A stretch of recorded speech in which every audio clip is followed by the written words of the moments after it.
students, hi everybody, a very good afternoon to everyone right in there. Welcome to the very session. My name is Preksha Sharma, your English educator at Unacademy, and I give you all a very warm welcome to this session wherein we are going to deal with the full grammar.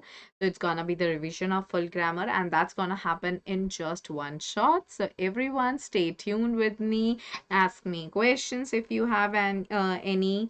Please make sure that you are paying proper attention to whatever we are gonna do because it's gonna be an important session. Okay, so if you guys would have any questions, if you don't get anything, then do ask me because I am going to cover the entire grammar for you in this very particular class. Hey Mariam, hi dear, hello everyone, welcome to the very class. So I'll be telling you all the important topics. Please make sure that you all are going to listen to me very, very carefully. Okay, everybody. So a very good afternoon, everyone. Please give me a confirmation in the comment section that I am pretty visible and audible to everyone right in there. May I have this confirmation from all of you in the comment section, please, everyone? Okay. Hi, Aryanshi. Hello, everyone. Hi, Sajad. Hi, Sakshi. A very good afternoon, people. Very good afternoon, Sunita. So I can guess that you all can see me well and you all can hear me well. Thank you, Rajesh. Thank you for giving me the confirmation. Sajad, I'm very well, dear. Thank you so much. Hey, Mariam. Hi, Sunidhi. तो everybody moving ahead you know my name is Preksha Sharma. आप लोगों को मैं काफ़ी time से पढ़ा रही हूँ, आप लोगों को गाइड कर रही हूँ कि कैसे हमें हमारी एकेडमिक इंग्लिश में बहुत अच्छा होना है, साथ के साथ हमें कैसे हमारा क्या कहते हैं फ्लुएंसी को मेंटेन करना है, कैसे हमारे कॉम स्किल्स को हमें अच्छा करना है. So we have to pay attention to a lot of things. So guys you better pay attention to every important thing that I'm telling you all and make sure that you are definitely going ahead with it. Sajad, we are going to do the entire grammar in one shot. मैं सारे grammar के topics आपको करवाने वाली हूँ. Tenses, subject, verb agreement, determiners, modals and reported speech. So session थोड़ा सा लंबा रहने वाला है. So you better pay attention to everything. ध्यान दो कि हम क्या कर रहे हैं, क्या करने वाले हैं. प्लीज मेक श्योर कि आपके जो भी क्वेश्चंस हैं आप लोग मुझसे क्वेश्चंस पूछ रहे हो and that is very very important. All right, is that clear? Okay, is that clear to everyone? Yes, guys. Does that make sense to everybody? Yes, everyone. ठीक है, चलते हैं आगे, चलते हैं. पूरा ग्रामर होने वाला है वन शॉट में. सो जल्दी से अब रेडी रहो because it's gonna be an important thing. Alrighty, here we are. Let's get going. पहला टॉपिक हमारा क्या है? हम कर रहे हैं टेंसेस. ओके, मैंने आप लोगों को ये अच्छे से करवा रखा है लेकिन अभी मैं अब इस सेशन में आपको ये फिर से करवाने वाली हूँ. ऑल राइट, तो हम देखते हैं कि अब टेंसेस होते क्या हैं. All right, now here we go. Tenses में आपके कितने टाइप के टेंसेस होते हैं? हमारे तीन ब्रॉड टाइप के टेंसेस होते हैं. एक होता है हमारा प्रेजेंट टेंस, एक होता है हमारा पास्ट टेंस, एक होता है हमारा फ्यूचर टेंस. प्रेजेंट टेंस मैंने आप लोगों को बताया है हमेशा डील करता है हमारे नाउ के साथ, यानी कि मेरा अभी अभी जो हो रहा है. Past tense deals with my yesterday, यानी कि जो कल बीत गया. ठीक है. और future tense deals with my tomorrow, यानी कि जो कल आने वाला है. So these things are important. Better pay attention to all these things. All right, is that clear to everybody? तो ये सारी तीनों चीजें हैं जो आपको दिमाग में रखनी है. अब ये इनकी क्या कहते हैं चार ब्रॉड कैटेगरीज होती हैं, यानी हर एक टेंस एक मतलब एक कैटेगरी में डिवाइडेड है. ठीक है. अब देखो, मैं सबसे पहले आपको बता रही हूँ सिंपल प्रेजेंट टेंस. ठीक है. हर टेंस के चार पार्ट होते हैं. एक होता है सिंपल टेंस, एक होता है प्रेजेंट कॉन्टिन्यू कंटिन्यूस टेंस, एक होता है परफेक्ट टेंस, एक होता है परफेक्ट कॉन्टिन्यूस टेंस. तो चार टेंसेस होते हैं. चारों टेंसेस को आपको अच्छे से बात समझ आना चाहिए. तो सिंपल प्रेजेंट टेंस क्या होता है? वो आपके जो डेली टास्क होते हैं ना, या फिर जो आपकी हैबिट्स होती हैं, ठीक है, उसको रिप्रेजेंट करता है. जैसे मैं आपको बता रही हूँ, I daily come live at 2 PM. मैं रोज लाइव आती हूँ यूट्यूब पे 2 बजे. तो ये मेरा मेरा रोज का डेली टास्क है. ये this is what I am doing on a daily basis. तो ये क्या हुआ? ये मेरा हुआ डेली टास्क. फिर मेरा आता है यूनिवर्सल ट्रूथ. यूनिवर्सल ट्रूथ या फैक्ट, यानी कि जो पूरी दुनिया को पता है. यानी कि अगर आपको पता है कि sun is rises in the east, तो ये सबको पता है. वर्ल्ड वाइड ये इंफॉर्मेशन सबको है. ठीक है. अब अगर मैं आपको बोल रही हूँ कि like in Mumbai it's an Arabian Sea, तो अरेबियन सी है वहां पे, इट्स अ फैक्ट. ठीक है. तो मैं वहां पे क्या कर रही हूँ? मैं वहां simple present tense form of the verb लगाऊंगी. ठीक है. इन सेंटेंसेस को बनाने के लिए बेटा आप हमेशा एस और ई एस ऐड करते हो। किस में ऐड करते हो? रूट वर्ब में, अगर आपका सब्जेक्ट सिंगुलर होता है तो। अगर आपका सब्जेक्ट प्लूरल है सो रूट वर्ब हमेशा एज इट इज रहता है। Keep it in your mind. जैसे यहाँ पे आया ईट्स, ठीक है, सो ईट हो गया, इसमें आपने एस ऐड कर दिया। क्यों? क्योंकि ही शी इट आपका कौन से सिंगुलर होते हैं? ही, शी और इट, ये आपके सिंगुलर होते हैं। आई भी ऑफ कोर्स सिंगुलर होता है बट वो root form of the verb लेता है। All right, okay, go ahead everybody. Sakshi, अगर बेटा आप किसी को कोट कर रहे हो तो आप एग्जैक्टली वही कोट करोगे। अगर मैं आपको बोल रही हूँ you are a brilliant student, तो आप स्पीच मार्क्स में, डायरेक्ट स्पीच में एज इट इज लिखोगे ना कि you are a brilliant student. आप क्यों टेंस चेंज करोगे? वो तो अगर आप डायरेक्ट को इनडायरेक्ट कर रहे हो वहां पे आपका टेंस चेंज होता है। All right, yes Sajid, absolutely correct, they और वी प्लूरल लेता है। नाउ दे ईट आइसक्रीम, दे आपका प्लूरल सब्जेक्ट है, उसके साथ आपने ईट लगा दिया। The sun is actually what? It is singular. आप यहाँ पे, ये फैक्ट भी है, तो आप यहाँ पे एस लगा रहे हो। प्लीज नोट वन थिंग, ये बात मैंने आप लोगों को पहले भी बताई थी, मैं फिर से रिपीट कर रही हूँ। जो भी आपका वर्ड कॉन्सोनेंट साउंड से एंड होता है उसमें हम एस लगाते हैं उसको सिंगुलर या प्लूरल बनाने से। लेकिन जैसे कोई भी वर्ड आपका दो कॉन्सोनेंट, दो लेटर से बन के कॉन्सोनेंट साउंड आ रही है, जैसे च साउंड आ रही है, ऑल राइट, सो उस केस में आप क्या करोगे? च साउंड जो आ रही है, in that very particular case you will be doing what? आप यहाँ पे क्या करोगे? आप यहाँ पे ई एस लगाओगे। और जो भी वर्ड आपका क्या कहते हैं प्लूरल, सॉरी, जो भी वर्ड आपका वोवल से एंड हो रहा है उसमें आप एस लगाते हो। That is how you make singular और plural. And guys don't be confuse, अगर एस ई एस लगा दिया तो वो तो प्लूरल हो गया, नहीं, इट्स नॉट लाइक दैट। आप एस और ई एस अगर लगाते हो तो आप उसको क्या कहते हैं सिंगुलर बना रहे होते हो। ऑल राइट साजिद बेटा, आई क्या एक्सेप्शन चलता है, ठीक है, आई के साथ हमेशा हैव ही यूज होता है, हैज यूज नहीं होता है, ठीक है, this is an exception in English, so keep that in your mind. Sajid, write your comment just once, I do pay attention to the comments, okay. All right, ठीक है, तो आपको समझ आ गया होगा प्रेजेंट टेंस। अब प्रेजेंट प्रोग्रेसिव टेंस या present continuous tense.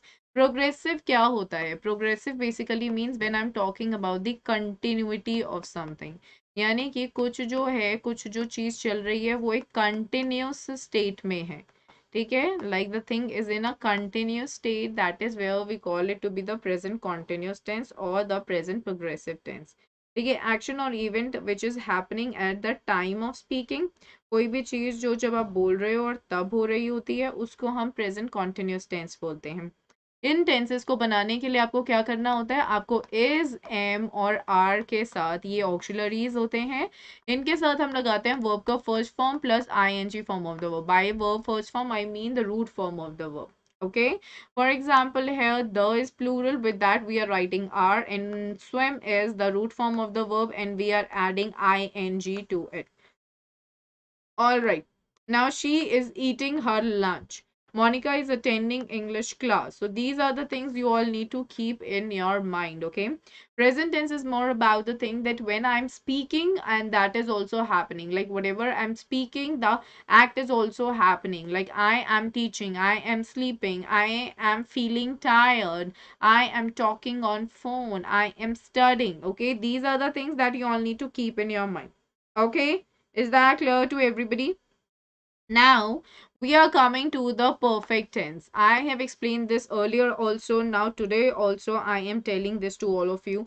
The perfect tense always deals with the completion of a task. That means that we are completing something, like we are just doing some work.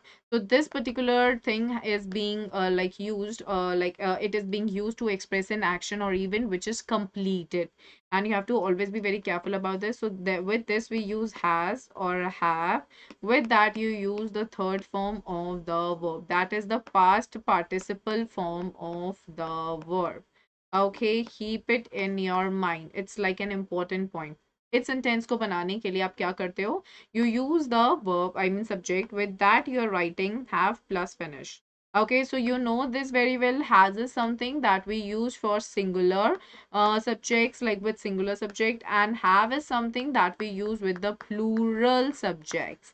So you need to keep this straightforwardly in your mind very clearly as well, that whenever the perfect tense is we are talking about, so we are talking about something which is just completed. ठीक है, just completed का क्या मतलब होता है, हमारा recent past. जैसे मैं अगर आपको एग्जांपल दूं, like I have taken my lunch, इसका मतलब ये कि क्लास में आने से पहले मैंने थोड़ी देर पहले अपना लंच कर लिया था. तो this is a clear indication to you that we are talking about what we are talking about has, have plus third form of the verb. That means I'm talking about the perfect sentence, perfect tense, and whenever we are dealing with the perfect tense, we are always talking about the completion of a task, and in that case you're going to use has, have plus third form of the verb. That's a very important point. I hope I've made myself very clear to you, right? Now this is she, which is what, which is your singular again. Okay, this is a singular subject. With that we have used has and seen. Okay, so that is like has and seen. Has क्यों use किया है आपने इधर, she के साथ we have used has. Okay Sajad, I'll do that. यहाँ पे हमने has इसलिए यूज किया क्योंकि she आपका सिंगुलर सब्जेक्ट है, और सिंगुलर सब्जेक्ट के साथ हम has का ही यूज करते हैं. Am I clear on it, everybody? Is that making sense to everyone? Sakshi, I'm coming to that, sweetie. ये present perfect tense था. Now we are coming to present perfect continuous tense. It's a very important tense. A lot of students get confused with it. Let me explain this to all of you with an example. Last time when I taken a session on the tenses, I'd explain this so clearly. देखो, मैंने सुबह 10 बजे पढ़ाना start किया था. And what is the date today? आज date है आपका 28 अक्टूबर. ईयर आपका है 2022. सो आज की डेट में सुबह के 10 बजे हैज बिकम पास्ट ऑलरेडी. अब ये ना प्रेजेंट में आएगा ना फ्यूचर में आने वाला है. Do you all agree with me everyone? Sakshi, do you all agree? Sakshi, आपको समझ आई बात? ये पास्ट हो गया, लेकिन मैंने वहां पे क्या स्टार्ट किया था, 10 बजे मैंने पढ़ाना स्टार्ट किया था. ठीक है, और अभी जो भी टाइम हो रहा है इट्स 2:22 PM. ठीक है, 2:22 PM हो रहा है. I am still teaching. तो एक ऐसा एक्ट जो आपका पास्ट में स्टार्ट हुआ था बट उसका कनेक्शन आपके नाउ से है, that means that it is still in continuation. So that is where we call it to be the present perfect continuous tense, which you know that an act got started somewhere at a point in the past, but that act is in still continuation and that hasn't been completed, and you're not even aware of the fact कि कब मैं पढ़ाना अभी पूरे दिन में खत्म करूंगी, रात को 9 बजे, 8 बजे, शाम को 7 बजे, 6 बजे, 5 बजे, you are not aware of that. तो वो क्या हुआ, वो आपका प्रेजेंट परफेक्ट कॉन्टिन्यूस टेंस होता है.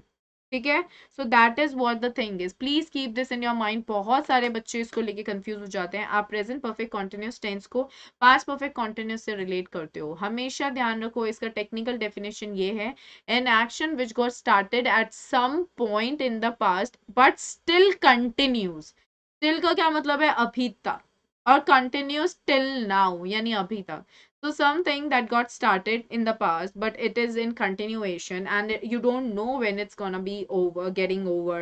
So that is what we call to be what, present perfect continuous tense. Am I clear on this, guys? समझ में आया सबको? Is this clear to everybody? Yes, guys. Is this clear to everyone?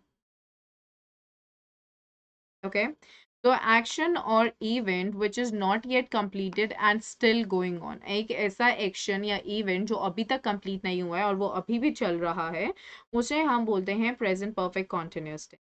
इस sentence को बनाने के लिए sentence structure बहुत इंपॉर्टेंट है. वो क्या है, has plus been plus root form of the verb plus ING, और either have. Since Poonam is singular है, that is why we have used the singular verb. And you here of course takes have, that is why we are using have plus been plus attend ing. For example, if I'm gonna give you an example, I'll be saying that I have been teaching since morning. और सबसे बड़ी important बात, whenever we have to deal with ये perfect continuous के tenses, आपको कभी fill करना हो, आपको एडिटिंग करनी हो आपके एग्जाम में, तो they are these two preposition, since और फॉर.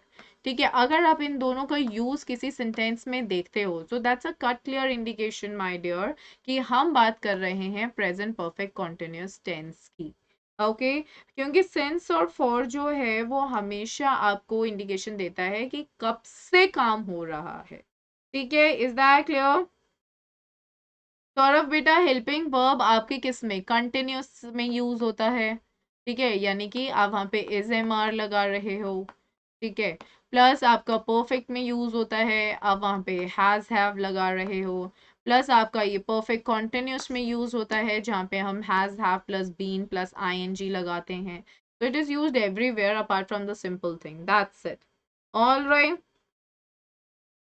अक्षत बेटा, जो आपको पहले आता है आप वो करो। मैं हमेशा रिकमेंड करती हूँ बच्चों को लिटरेचर सेक्शन पहले अटेम्प्ट करो, क्योंकि you are already accustom with it. आपको पता है कौन से चैप्टर से क्या क्वेश्चन आया है, आप फटाफट से, आपके दिमाग में भी आंसर्स रहते हैं, फ्रेश रहते हैं आंसर्स, आप लोगों ने रिविजन किया हुआ होता है। सो अटेम्प्ट दैट फर्स्ट। आपका टाइम भी बचता है और एक सेक्शन कंप्लीट होने के बाद एक कॉन्फिडेंस भी आ जाता है कि yes I have now like done paper इतना कि मेरे इतने मार्क्स तो पक्के हो गए हैं। उसके बाद like after doing literature section you can hop on to your grammar. ठीक है, ग्रामर के बाद आप अपना राइटिंग ले लो, या फिर राइटिंग और फिर grammar, and then at last you can go ahead with RC. Okay, चलिए आगे चलते हैं। Now we are done with the present tense. ठीक है, अब हमारे पास्ट टेंस में भी ऑफ कोर्स चार टेंसेस होते हैं। एक होता है आपका सिंपल पास्ट टेंस, एक होता है पास्ट कॉन्टिन्यूस, एक होता है पास्ट परफेक्ट टेंस, एक होता है past perfect continuous tense. Okay, so these are the things that you need to remember clearly and very nicely. Okay, it does really matter, so you better pay attention to all these things.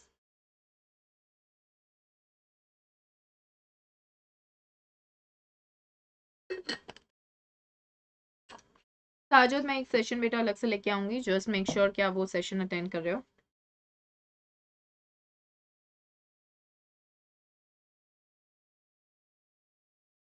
Okay, साक्षी देखो बेटा, इस जब किसी ने बोला he has worked in this school for 5 years, यानी कि अभी अभी वो इस स्कूल से हटा है।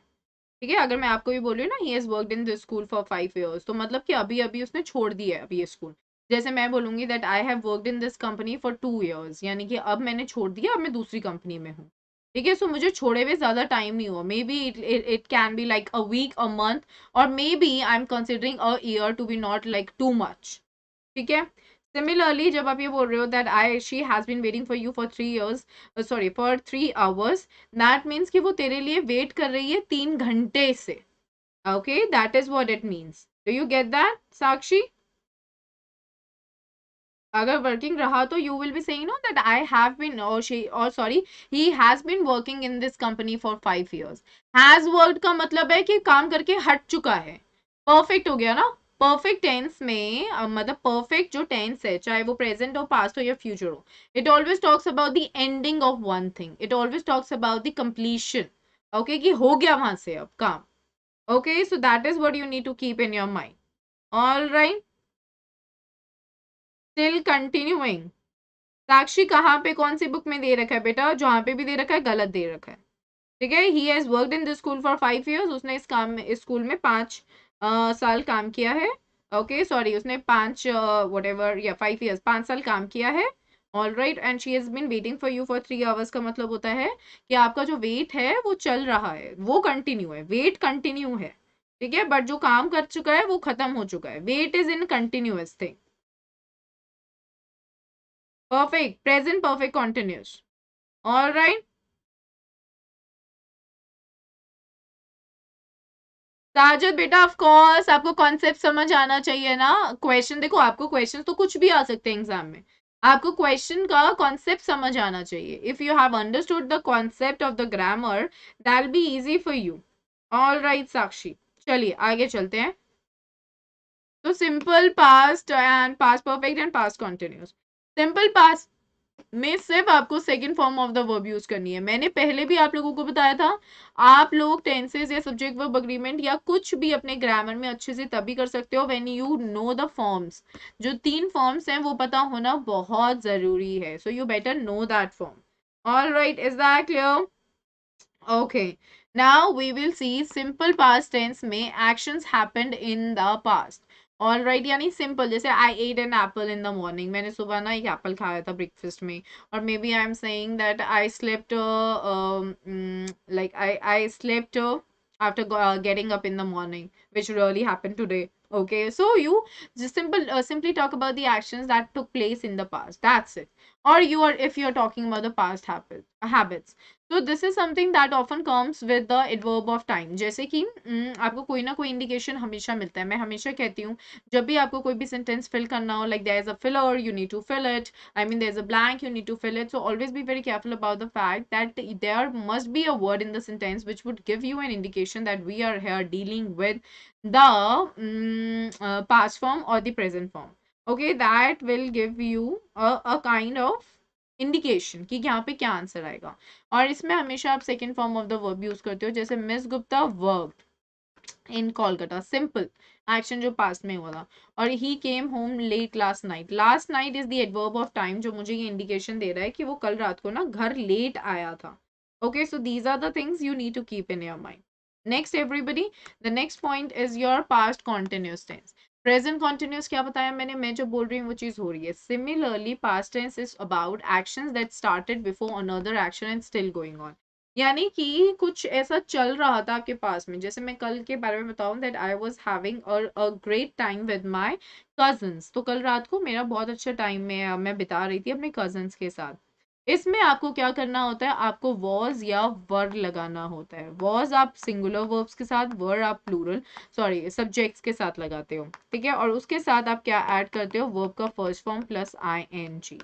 जैसे I was not studying when you called me, they were trying to find थी। So that is what you need to keep in your mind. Either it's like was or were, and then you're going to add ing to it. And that is really one of the very important things to be kept in your mind. Okay. Now, past perfect tense everybody, past perfect tense में हमें क्या करना होता है, past perfect tense again talks about the completion of a task. ध्यान से समझो। And here one more important thing that you need to understand is this what has been written. Action that was completed before another action. So I am talking about an action that got completed before the other action. For example, that he had completed the meal before I reached the restaurant. तो यानी कि एक action complete हो गया था। कौन सा action, क्या कहते हैं, मील खाने का, ठीक है, दूसरे एक्शन से पहले। कौन सा दूसरा एक्शन, दूसरा एक्शन कौन सा था, the action of reaching to the restaurant, ठीक है। सो एक ये वाले जो क्वेश्चंस आते हैं उसमें आपको बहुत दिमाग लगा के, जैसे अगर एमसीक्यू बेस्ड आ जाता है तो उसमें what you have to do, you have to be like very careful alright about the fact कि आप उसमें आंसर सही लिख रहे हो। Alright, as in like what I mean is कि आप उसमें हमेशा ही देखोगे कि एक तो आपका पास्ट परफेक्ट है, ठीक है, दूसरा वर्ब जो दे रखा होगा उसमें वो हमेशा पास्ट में होगा, यानी कि सिंपल पास्ट में होगा। तो एक वर्ब आपका पास्ट परफेक्ट है, दूसरा वर्ब आपका सिंपल पास्ट है। Keep it in your mind. तो इस सेंटेंस को बनाने के लिए हम क्या करते हैं, हम लगाते हैं had plus third form of the verb. So had is something that is used with singular as well as plural subject. Keep that in your mind. Okay. Like for example, we had not met before. Okay. She had solved all the sums in the exercise. Okay. होता है मरियम, दोनों action complete होता है लेकिन एक action पहले हो जाता है दूसरे एक्शन से। जैसे मैंने क्या बोला आपको कि he had completed his meal और he had finished his meal before I reached the restaurant। तो मैंने क्या बोला यहाँ पे, that he had finished, ठीक है, had finished हो गया। उसके बाद मैंने आपको क्या बोला है, before I reached the mall और the restaurant। so मेरे पहुंचने से पहले एक काम खत्म हो गया, that is what it is। all right। ना ना साजिद, ऐसे कुछ नहीं है बेटा, ऐसा कुछ भी नहीं है। There is nothing called long और short side, you have to understand the context, the context matters here. For example, if I am saying that I had already dressed up before I received the guest, ठीक है, और before my mother shouted at me, ठीक है, मेरी mummy के चिल्लाने से पहले मैं तैयार हो चुकी थी, लाइक दैट, ठीक है। Keep that in your mind. Okay, clear. चलिए अब हम चलते हैं पास्ट परफेक्ट कॉन्टिन्यूस टेंस या फिर progressive tense, like past perfect continuous tense और पास्ट परफेक्ट प्रोग्रेसिव।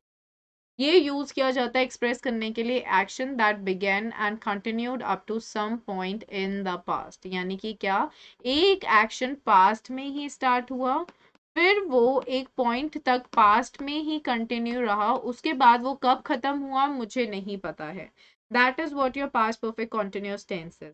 इस सेंटेंस को बनाने के लिए हमने प्रेजेंट परफेक्ट में हैज और हैव लगाया था। यहाँ पे आप had plus been plus root form of the verb plus ing लगाते हो। This is what you need to keep in your mind. Okay, इन सेंटेंसेस को बनाने के लिए you are going to use had plus been plus first form of the verb plus ing। Okay, now here it says I had been waiting for half an hour. यानी कि past में ही किसी point पे start हुआ था wait करना, फिर किसी पॉइंट तक कंटिन्यू रहा और वो कब खत्म हुआ मुझे नहीं पता. All right, now he had been trying to meet the principal.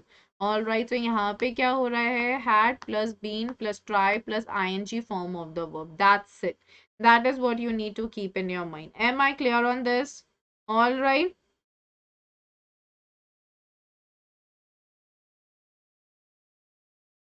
Sajid, sorry. Okay. Okay, I get your meaning. All right. Is that clear to everybody? ठीक है. चलिए अब हम चलते हैं हमारे फ्यूचर टेंस की तरफ. फ्यूचर टेंस में हमारे फिर से चार कैटेगरी है. एक हमारा सिंपल फ्यूचर टेंस है, फिर हमारा फ्यूचर कॉन्टिन्यूस टेंस है, फिर हमारा फ्यूचर परफेक्ट टेंस है, फिर हमारा फ्यूचर परफेक्ट कॉन्टिन्यूस टेंस है. All right, do you all agree here everybody?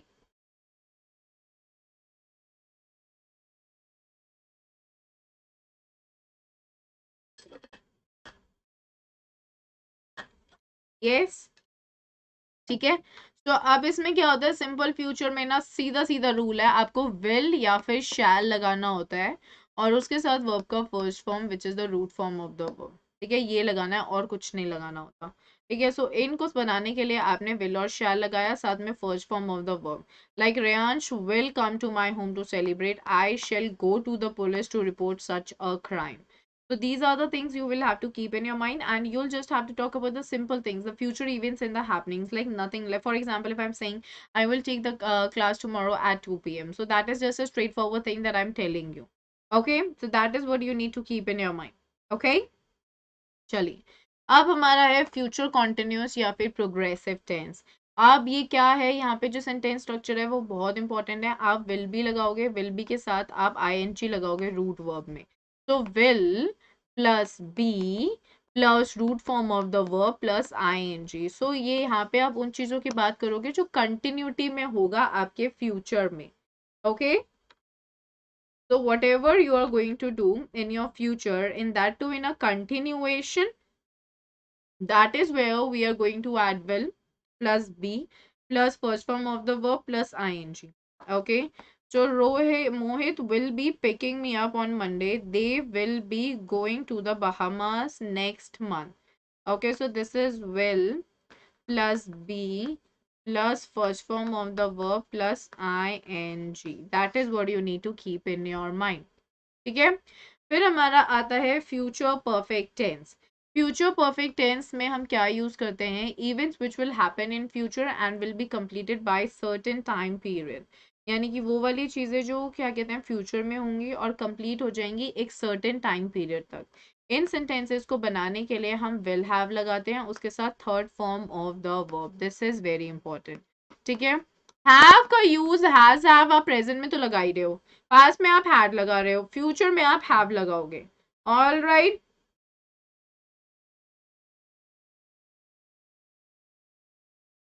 All right Saja, sure sure dear sure, not to be worried about it. Okay. Now जैसे कि यहाँ पे एग्जाम्पल है, you will not have completed your work by tomorrow, they will have eaten their lunch by 2 p.m. So whenever we are talking about any kind of like completion of a task, again मुझे ऐसा लगता है कि कल तो मैं रात को 8 बजे तक ना ये प्रोजेक्ट कंप्लीट कर लूंगी. सो मैं क्या बोलूंगी, I will have completed this project by 8 p.m. Tomorrow. So कल रात को 8 बजे तक ये कंप्लीट हो जाएगा. So these are the things that you need to keep in your mind. In some filler type of questions, no auxiliary verb in adverb of time is given. So how to identify the tense? Sunita, see, like usually, like whenever it's about your examination, no, you will usually find that because the students, of course, will get confused. So the examiners don't want the students to be confused. But in case if it's not being given, then definitely there must be a sentence which is given right before or after it. Okay, like it could be a long sentence wherein some phrases which are being given right before the sentence or right after the sentence in which you will have to fill the blank. Okay, so for that, what are you supposed to do? In that case, you'll be getting an idea by judging the sentences given before and after it. That will be giving you an idea like what sort of tense you are supposed to fill in it. And that is how, that is actually the trick to follow. Otherwise, nobody will come to know. Neither will I come to know about it कि मुझे यहाँ पे कौन सा tense fill करना है. Unless and until the question specifically mentions that you will have to fill in the future perfect tense form of the verb, which is not the case. Okay, is that clear? Is that clear everyone? Okay Sunita, चलिए। Now future perfect continuous tense क्या है? Future perfect continuous क्या होता है? जो मुझे पता है, काम फ्यूचर में एक पॉइंट पे स्टार्ट होगा और वो कंटिन्यू रहेगा, और वो कब खत्म होगा? देखो, आपको जो भी ये परफेक्ट कॉन्टिन्यूस टेंसेस होते हैं ना, इसमें काम कब खत्म होगा उसका मुझे कुछ नहीं पता होता। I have no idea about it, neither am I concerned about it. ठीक है, so please keep these things in your mind कि हमें क्या कहते हैं, मेन हमारा जो फोकस होता है वो इस पे होता है कि काम कंटिन्यूटी में चल रहा है। स्टार्ट हुआ एक पॉइंट पे, कंटिन्यू रहा एक पॉइंट तक, और फिर कब खत्म हो रहा है, I am not aware of that. ठीक है, so it is use to express planned actions, यानी कि जो एक्शंस आपने प्लान करे हैं उसके लिए। Even that will happen at fix time and will continue up to some time. तो ऐसी चीजें जो एक टाइम, मतलब जो होंगी एक फिक्स टाइम पे और उस टाइम तक कंटिन्यू रहेंगी, इन सेंटेंसेस को बनाने के लिए आप हैज या हैव लगाते हो, सॉरी हैज नहीं लगाते हो आप सिर्फ हैव लगाते हो, क्योंकि विल के साथ हमेशा हैव आता है, नेवर हैज। तो इसके साथ आप लगाओगे विल हैव बीन और ING form of the verb. That is what you need to keep in your mind. ठीक है, is that clear everybody?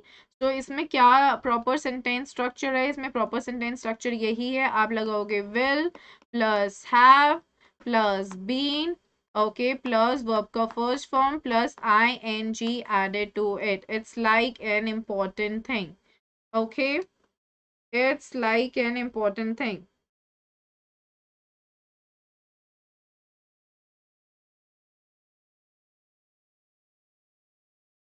Yes, is this clear everyone?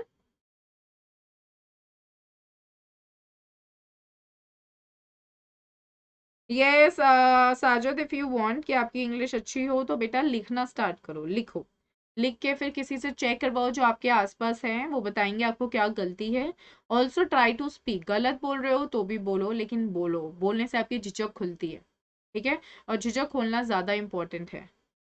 Okay, this is very important thing that I am sharing with you right now. Okay, so the choir will have been singing tomorrow by 8 a.m. She will have been waiting for 3 hours. All right, is that clear, everyone?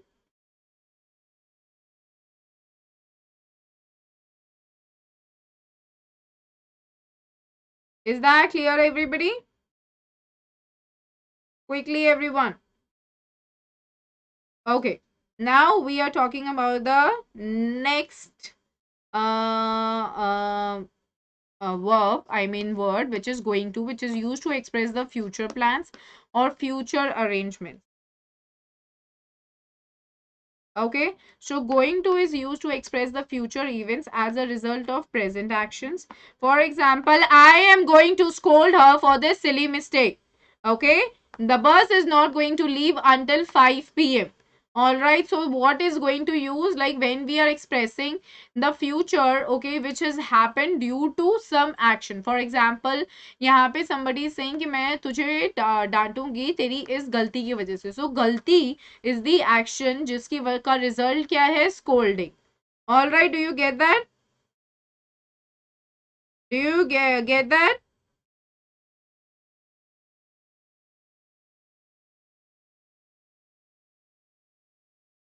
Okay, chaliye, so we are done with our topic, that is tenses. I hope that's clear to everybody. Very good. Alrighty, चलिए अब हम चलते हैं हमारे next topic की तरफ, which is word, which is subject verb agreement. All right, a very important point, मैंने I mean a very important topic, मैंने आप लोगों को सबसे पहले टेंसेस इसलिए करवाया है कि अगर आपके टेंसेस अच्छे हो जाते हैं, आपको टेंसेस समझ आ जाते हैं, तो ही आपका सब्जेक्ट वर्ब अग्रीमेंट क्लियर होता है। All right, you can do good in subject verb agreement only and only if your tenses are good. ठीक है, तो हमारे टोटल 10 रूल्स हैं, हम सारे 10 रूल्स पढ़ेंगे फटाफट से, and then we will switch to the next topic. Sajid बेटा, सब्जेक्ट होता है डूअर ऑफ द एक्शन, यानी कि जो एक्शन कर रहा है। मैं आपको बोल रही हूँ आई एम टीचिंग, तो मैं पढ़ा रही हूँ, तो मैं हुई सब्जेक्ट। ठीक है, और जो बाकी का सेंटेंस होता है वर्ब से लेके ऑब्जेक्ट तक, उसको हम प्रेडिकेट बोलते हैं। ठीक है, जिस सेंटेंस में आपका प्रेडिकेट आता, सॉरी ऑब्जेक्ट आता है, जिस फ्रेज ऑफ वर्ड्स में, फ्रेज होता है ग्रुप ऑफ वर्ड्स, उसको हम प्रेडिकेट बोलते हैं। और जो इंसान, या फिर जैसे द डॉग इज बार्किंग, तो द डॉग सब्जेक्ट हुआ, इज बार्किंग प्रेडिकेट हो गया। ठीक है, is that clear? Saurav beta wo we will be coming up with the PYQs for sure towards the end of November or the starting of December. Okay, clear? ठीक है, the rest part of the sentence, yup Mariam, ठीक है। चलिए rules अब हम ध्यान देते हैं। अगर आपका सब्जेक्ट सिंगुलर है, यानी अगर सब्जेक्ट एक है तो आपका वर्ब भी सिंगुलर होगा, और अगर आपका सब्जेक्ट प्लूरल है तो आपका वर्ब भी प्लूरल होगा। So these are the basic rules that you all need to keep in your mind. Example अगर मैं बोल रही हूँ आपको, the boy is crossing the road, ठीक है, तो जो बॉय है वो तो हो गया सब्जेक्ट, इज जो है वो मेरा क्या है, वो मेरा वर्ब हो गया, और वो मेरा सिंगुलर वर्ब हो गया। सो यहाँ पे बॉय सब्जेक्ट हुआ which is singular, and is the verb which is also singular. If I am saying the boys are crossing the road, so the boys मेरा हो गया सब्जेक्ट, आर मेरा क्या हो गया, verb.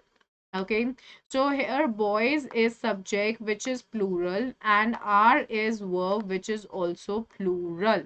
Okay, so keep that in your mind. All right, भूमिका इसी session में करेंगे बेटा, towards like it is coming, turn by turn the topics are coming, you have to like bear, I mean you have to just be there with the session for a little longer if you want to understand the topics well. Okay, completed this topic, why is explained today. Sajid बेटा ये पूरा one shot explanation है, सारे topics करवा रही हूँ मैं इसमें आप लोगों को, एक बारी में ही सारे टॉपिक करवा रही हूँ, ठीक है, रिलेट करते हुए कि हर एक टॉपिक का इंपॉर्टेंस अपने आप में क्या है।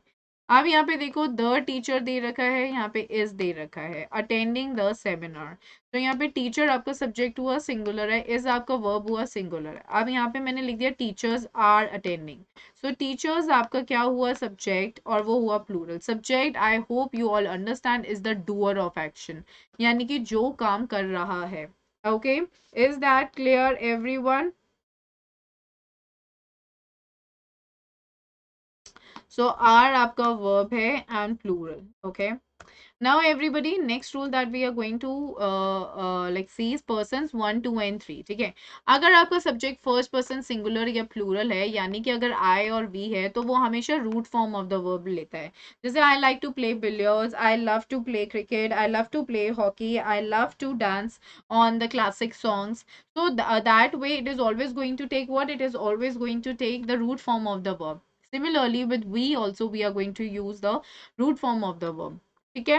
अब यहाँ पे देखो, अगर आपका सेकंड पर्सन दे रखा है, अगर आपका सब्जेक्ट सेकंड पर्सन है, तो वो हमेशा प्लूरल वर्ब लेगा। जैसे यहाँ पे मैंने बोला यू लाइक, तो यू यहाँ पे सब्जेक्ट हुआ और सेकंड पर्सन है, hence the plural form of the verb is like. Keep it in your mind.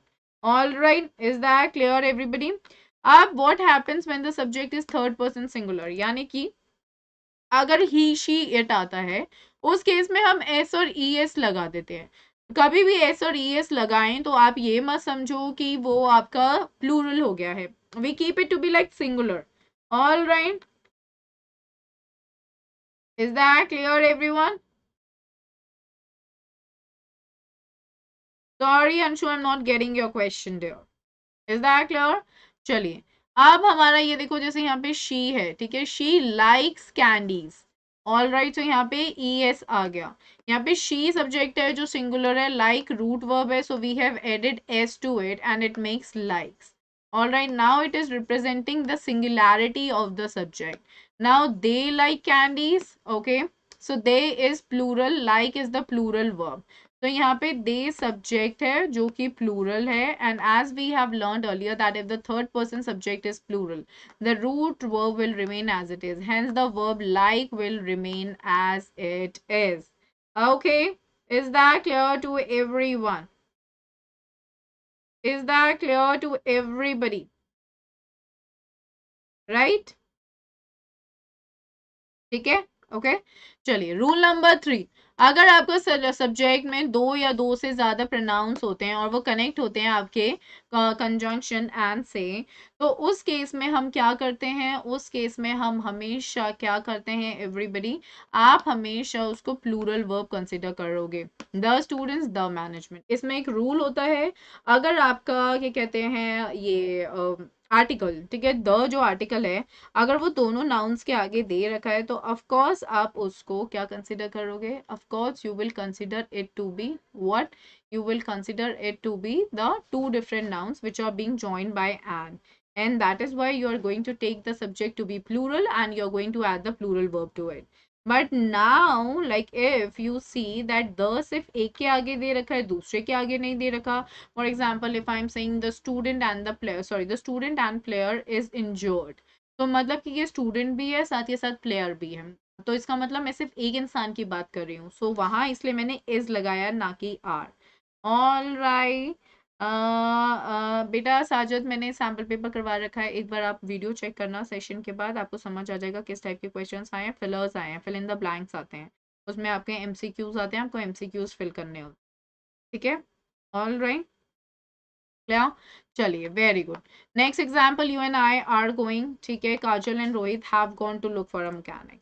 Rule number 4 होता है जब भी ऐसे वर्ड्स आते हैं आपके सेंटेंसेस में, जैसे अलोंग विद आ गया, बिसाइड्स आ गया, नॉट आ गया, वन ऑफ आ गया, नन ऑफ आ गया, एज वेल एज आ गया, या फिर विद भी आ गया, तो जब भी ये सेंटेंसेस में दे रखे हो और इसके साथ आपको कोई भी नाउन दिख रहा है, you have to completely ignore it, you are not going to consider that. ठीक है. जैसे यहाँ पे मैंने आपको बोला वन ऑफ माई फ्रेंड्स, यहाँ पे इज आएगा क्योंकि अल्टीमेटली मैं सारे फ्रेंड्स में से एक की बात कर रही हूँ. The child along with his parents, तो ये मैंने कट कर दिया, ये नहीं आएगा, द चाइल्ड के साथ इज ही आएगा. Hard work as well as discipline, ये नहीं आएगा, हार्ड वर्क के साथ इज आएगा. बिसाइड्स श्रेया इग्नोर करोगे, नो वन कंसिडर करोगे, इसलिए इज आएगा. तो you better pay attention to all these things, like these things are very very important. Okay, a lot many times when we are being asked the questions in the examination, these are the things that you have to keep in your mind. ठीक है. Rule number 5, जब भी आपके words आते हैं जैसे hair आ गया, there आ गया, ये वाले जब भी वर्ड्स यूज होते हैं ना, so you have to be very clear of the fact कि आपको हमेशा ट्रू सब्जेक्ट देखना होता है, यानी कि आपके ब्लैंक के बाद, यहाँ पे ब्लैंक होता है, ब्लैंक के बाद जो दे रखा है सब्जेक्ट उस पे ध्यान दो. एज वेल एज, हाँ साजिद दैट इज राइट. ठीक है. यहाँ पे द फैक्ट्स है, द फैक्ट्स आपका क्या है बेटा, द फैक्ट्स आपका प्लूरल सब्जेक्ट है. तो यहाँ पे आपका एक प्लूरल सब्जेक्ट दे रखा है, उस केस में you have to be very careful कि आप क्या लगाओगे, आप यहाँ पे प्लूरल वर्ब लगाओगे. ठीक है. Keep it in your mind, a very important thing. Alright. So here are the facts that will decide the judgement of this case. Alright. Now अब मैं बोल रही हूँ इस सेंटेंस में फैक्ट्स तो हो गया, लेकिन अब देखो यहाँ पे there was a big stone in the middle of the road which was blocking the way. तो अ बिग स्टोन हुआ, ठीक है, देयर हुआ, फिर यहाँ पे वॉज आया. All right. Keep it in your mind कि हम क्या यूज कर रहे हैं. ठीक है. Clear people. या मरियम, तो जो भी दे रखा है ब्लैंक के बाद उसके हिसाब से लगाओ. रूल नंबर 6, जब भी मेजरमेंट यूनिट्स आते हैं आपको वो प्लूरल लगता है, लेट इट बी, लेकिन वर्ब हमेशा उनके साथ सिंगुलर आएगा. ठीक है. वर्ब हमेशा सिंगुलर आता है. Keep it in your mind. Rule number 7, जब भी आपको सब्जेक्ट्स दे रखे हों, डिजीजेस दे रखे हों या टाइटल्स दे रखे हों बुक्स के, उनके साथ आप हमेशा singular form of the verb use करते हो. जैसे मैं बोल रही हूँ maths is not a difficult, is not that difficult once you understand the concept. Measles is a communicable disease, Gulliver's Travels is a book on adventure. तो यहाँ पे मैथ्स आपका एक सब्जेक्ट है, मीजल्स आपकी एक इलनेस है, गुलिवर्स ट्रेवल्स क्या है, आपका बुक का नाम है. So whenever these things are being given, everybody go ahead with it. All right मजबिल पीयूष, नेक्स्ट मंथ करेंगे बेटा. ठीक है. रूल नंबर 8, कलेक्टिव नाउन या क्लास नाउन दे रखा हो उनके साथ हमेशा आपका क्या कहते हैं singular form of the verb आता है. Keep it in your mind. लेकिन कुछ ऐसी चीजें होती हैं जहाँ पे हम हमेशा वन यूनिट कंसिडर करते हैं उनको, जैसे कि bread and butter, knife and fork, and brick and stone, bread and jam. तो यहाँ पे इस कॉन्सेप्ट के साथ में जाना कि ब्रेड तो एक नाउन हो गया, बटर दूसरा नाउन हो गया, दोनों को एंड से ज्वाइन कर लिया, तो मैम ने तो बताया था एंड से ज्वाइन कर लो अगर दो नाउन्स को, तो वो प्लूरल हो जाते हैं. ना, we are not doing that. ठीक है. Be very careful about that. Instead you are going to write the singular verb. Bread and butter was my breakfast today. Sweat and blood is needed to build the empire. Okay, that is what you need to keep in your mind. Now rule number 9, everyone. Okay, here we go. देखो अभी कभी भी हमारे ऐसे phrases आते हैं ना, each one, either, neither, everyone, everybody, anyone, anybody, nobody, somebody, someone and no one. तो जब भी ऐसी चीजें होती है ना जिनकी एंडिंग वन से होती है या जिनकी एंडिंग बडी से होती है, उनके साथ आप हमेशा singular form of the verb लगाते हो. I have told this to all of you earlier also. जैसे ये वाला जो एक्सप्रेशन होता है ना, लाइक वन ऑफ, ठीक है, वन ऑफ के बाद आपको हमेशा प्लूरल नाउन मिलेगा, लेकिन आपको जो वर्ब यूज करना है that has to be singular. All right. Piyush, सारे ग्रामर के टॉपिक्स कवर होंगे बेटा, जितने भी आपके टॉपिक्स आ रहे हैं ग्रामर में, ठीक है। ऑल्सो ये वाला जो एक्सप्रेशन है ना, ये मैंने आप लोगों को बताया था, लाइक ईच ऑफ, इसमें भी हमेशा आप क्या देखोगे, आप प्लूरल नाउन देखोगे, लेकिन जो आप वर्ब यूज करोगे बेटा वो सिंगुलर होगा। Keep it in your mind. जैसे नीदर ऑफ भी है, आप क्या करोगे, प्लूरल नाउन यूज करोगे, लेकिन जो वर्ब होगा वो सिंगुलर होगा। Keep it in your mind. Now the very last rule which is the rule of proximity. Proximity हम बोलते हैं नियरनेस, यानी जो पास में हो। तो ये हमारे जो कुछ ऐसे वर्ड्स होते हैं ना, लाइक कोरिलेटिव कंजंक्शंस होते हैं, और वो कोरिलेटिव कंजंक्शंस कौन से होते हैं, जैसे मैंने आपको बोला ईदर और, ठीक है, और मैंने बोला नीदर नॉर, ठीक है। ये वाली जो चीजें होती है ना, ये कोरिलेटिव कंजंक्शंस होते हैं। ऑल राइटी, तो you have to be very careful about this. What you have to do is कि आपको ईदर के साथ जब भी जो भी जैसे आया, जैसे ईदर प्रेक्षा और प्रेक्षास फ्रेंड्स, ऐसे केसेस में आपको हमेशा जो वर्ब यूज करना है वो यूज करना है on the basis of what is given near the blank. All right, that is what you need to be very careful about. All right, Piyush, my dear, I'm so sorry. I'm not really aware of it. Okay, all right. Okay. तो here we go, ठीक है। Blank दे रखा है, blank के साथ आपको क्या करना है, वही जो सब्जेक्ट दे रखा है आपको वो वहां पे यूज करना है, ठीक है। सिमिलरली जैसे नीदर नॉर दे रखा है, नीदर प्रेक्षा नॉर हर फ्रेंड्स, तो वहां पे हर फ्रेंड्स के बेसिस पे आप आर लगाओगे। जैसे अगर दे रखा होता है नीदर प्रेक्षा फ्रेंड्स नॉर प्रेक्षा, तो वहां पे फिर आप इज लगाते। So you will always have to fill in the blank on the basis of what is being given in the bracket. All right, is that clear? So the teacher or the students read, यहाँ पे मैंने read लगाया, sorry, on the basis of the students, but यहाँ पे अगर मैं change कर दूँ the students और the teacher, तो reads हो गया, क्योंकि अब मैंने teacher के basis पे लगाया। So that is what you need to keep in your mind. Okay, चलिए next topic everybody. All righty, modals everyone. So there are different sort of like scenarios wherein we use modals. All right, you have like whenever you have to request someone like, may I go to play badminton? When there is a necessity, like you should take the medicine on time. When there is certainty, I will definitely take your test tomorrow. Okay. Obligation, you should respect your teachers. Capability, I cannot do this. Advice or suggestion, you must visit the doctor now. Possibility, like it may rain today. All right. Permission, like may I meet my friend today? So yes, I'm sorry Piyush, I'm not really aware of it, dear. You're not like asking me the contextual questions and the questions that I have an answer for, so I really am not aware of this. Okay. Alrighty, people. So yeah, what exactly here the thing is, everybody. So whenever we have these contexts, no, in these contexts, you always go ahead with the usage of the modals, and those things they are like very very important to understand. All right. Now I have always been saying कि जब भी हम modals करते हैं, all right, we have to understand the thin line difference. कि इन सब में जो वो एक छोटा सा difference है ना, वो क्या है? What is that talking about? All right, वो जो डिफरेंस है that is very important to understand कि ये क्या बोल रहा है, कैसे बोल रहा है, कैसे समझना है। बिकॉज आपको जितना प्रैक्टिकली आप मॉडल्स को समझोगे ना, it will be like very very good for you guys yourself. All right, is that clear everyone? समझ में आया?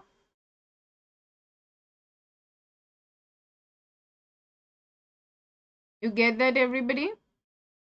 Oh, that's good, Piyush. I like it. Good. Okay. Yeah. So editing omission is something wherein you have to be like good in your a lot of concepts in your grammar. Okay. So just start working at it. Okay, so models हम कैसे use करते हैं? सबसे पहले आप लगाते हो subject, ठीक है। सब्जेक्ट यानी कि डूअर ऑफ द एक्शन, ठीक है। फॉर एग्जांपल मैंने बोल दिया ही, ओके। फिर आपका आता है modal verb, like he must, ठीक है। देन आता है आपका एक्चुअल वर्ब, सेट प्रॉपरली। तो यहाँ पे आपका क्या हुआ, सबसे पहले आप लगाते हो सब्जेक्ट, सब्जेक्ट के बाद आपका आता है मॉडल वर्ब, मॉडल वर्ब के बाद आपका आता है actual verb, that is the main verb, okay. And that is the verb which is actually the real one, the independent verb, ठीक है, ओके। आप जो आपके मॉडल्स होते हैं, please understand this. All right Piyush, you can do that dear, it's not that difficult, all you need to do is practice, practise hard. All right, the more you practise it becomes so easy for you people.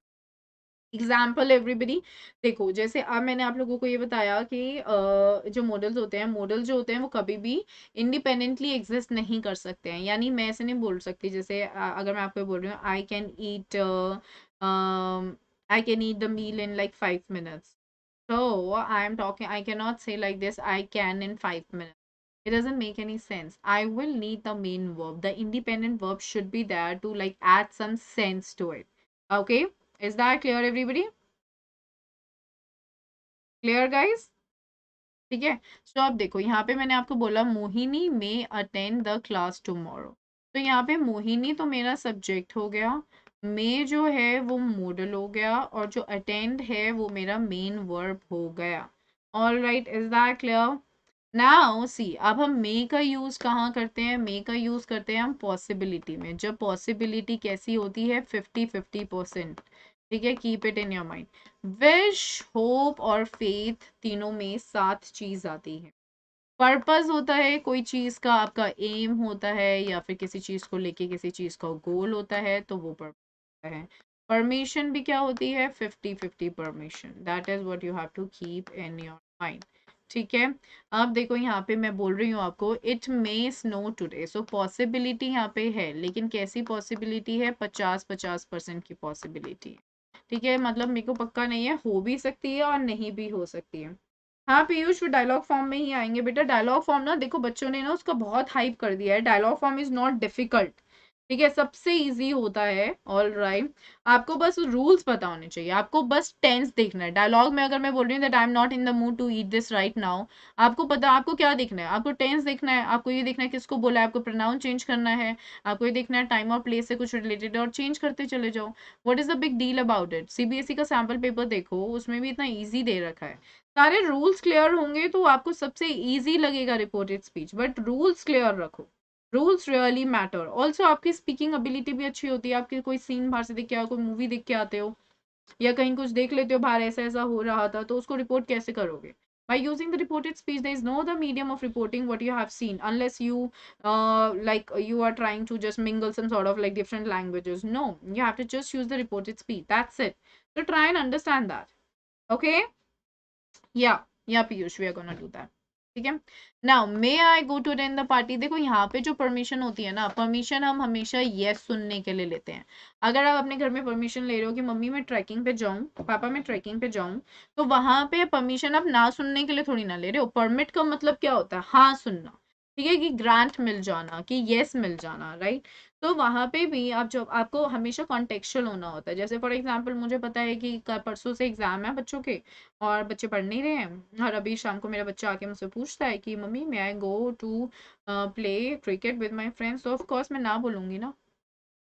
तो मेरे chances हाँ ना के वहां पे बिल्कुल ना ही हैं, तो आप वहां में नहीं यूज करोगे, वहां आप कैन यूज करोगे। ठीक है, सो ये चीजें समझना is very important.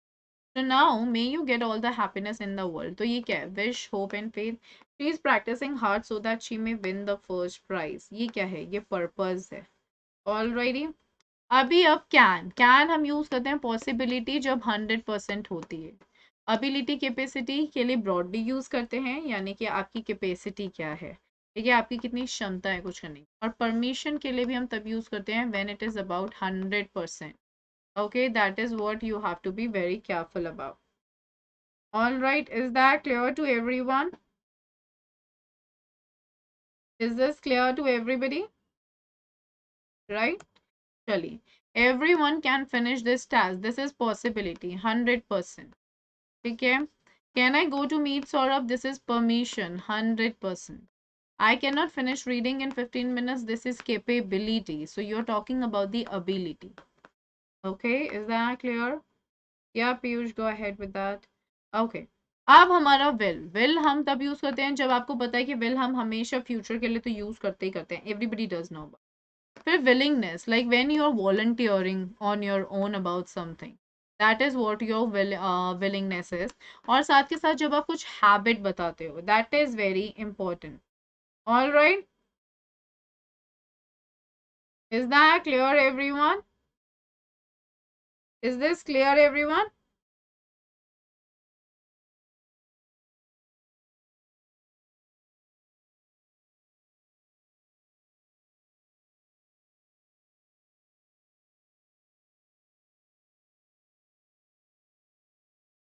Clear everyone?